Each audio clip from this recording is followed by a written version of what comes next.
గతంలో తెలంగాణ దశాబ్ది ఉత్సవాల సందర్భంగా సెక్రటేరియట్ ఎదుట తెలంగాణ తల్లి విగ్రహం పెట్టాలని నిర్ణయించామని బీఆర్ఎస్ వర్కింగ్ ప్రెసిడెంట్ కేటీఆర్ తెలిపారు.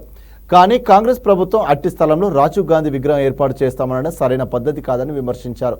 మళ్లీ మేము అధికారంలోకి రాగానే సెక్రటేరియట్ ఎదుట ఏర్పాటు చేసిన రాజీవ్ గాంధీ విగ్రహాన్ని సకల మర్యాదతో తొలగిస్తామన్నారు. హైదరాబాద్లో ఉన్న రాజీవ్ గాంధీ ఎయిర్పోర్ట్ పేరు మార్చి తెలంగాణ బిడ్డ పేరు పెడతామన్నారు. దశాబ్ది ఉత్సవాల్లోనే నిర్ణయం తీసుకున్నాం అక్కడ తెలంగాణ తల్లిని ప్రతిష్ఠించాలని.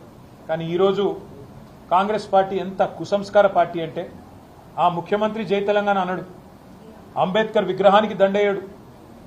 125 ఫీట్ల ఎత్తుల్లో ఉండే అంబేద్కర్ విగ్రహాన్ని కనీసం స్వతంత్ర దినోత్సవం నాడు కానీ 14 ఏప్రిల్ నాడు ఆయన జయంతి నాడు కానీ కనీసం అక్కడ లైటింగ్ ఏర్పాటు చేయరు, కనీసం పరిశుభ్రత కూడా పాటించరు. అమరజ్యోతి ఇంతవరకు కనీసం పర్యాటకుల కోసం ఓపెన్ కాలేదు. ఇంకా పైపెచ్చు ఇవన్నీ చాలదన్నట్టు ఏ రాజీవ్ గాంధీ గారైతే తెలంగాణ బిడ్డ అంజయ్యను అవమానించారో ఆ అంజయ్య గారి పేరు పక్కనే ఉండే పార్కుకు పెట్టింది ఆనాడు ప్రభుత్వం. కానీ అంజయ్య గారి పేరు పోయింది, అది లుంబిని పార్క్ అయింది. ఇప్పుడు ఏ అంజయ్య గారిని అయితే అవమానించిన వ్యక్తి ఉన్నారో ఆయన విగ్రహాన్ని తెచ్చి మా నెత్తిన రుద్దడం అంటే ఇది ఎంతవరకు న్యాయం అని చెప్పి వాళ్ళు నేను మా పార్టీ తరఫున అడుగుతా ఉన్నాను. మేము 10 ఏళ్ళు చాలా సంస్కారవంతంగా వ్యవహారం చేసినాం.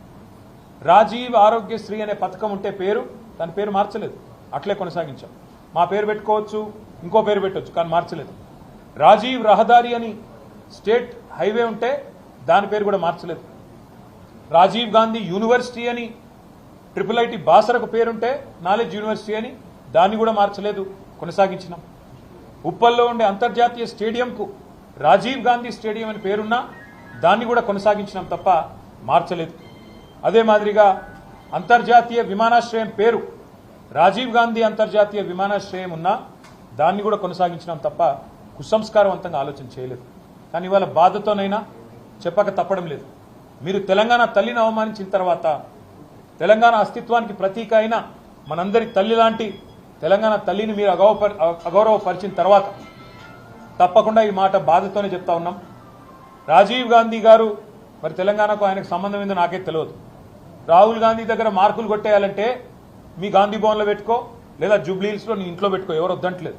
కానీ ఇవాళ తెలంగాణ సెక్రటేరియట్ ముందు రాజీవ్ గాంధీ విగ్రహాన్ని పెట్టి ఏ కాంగ్రెస్ పార్టీ అయితే వందలాది మంది పిల్లల ప్రాణాలు తీసిందో ఆ కాంగ్రెస్ పార్టీ మళ్ళొక్కసారి క్రూర పరిహాసం ఆడే విధంగా తెలంగాణతో, తెలంగాణ అస్తిత్వాన్ని, తెలంగాణ ఆత్మగౌరవాన్ని దెబ్బతీసే విధంగా వ్యవహారం చేస్తూ ఉన్నారు.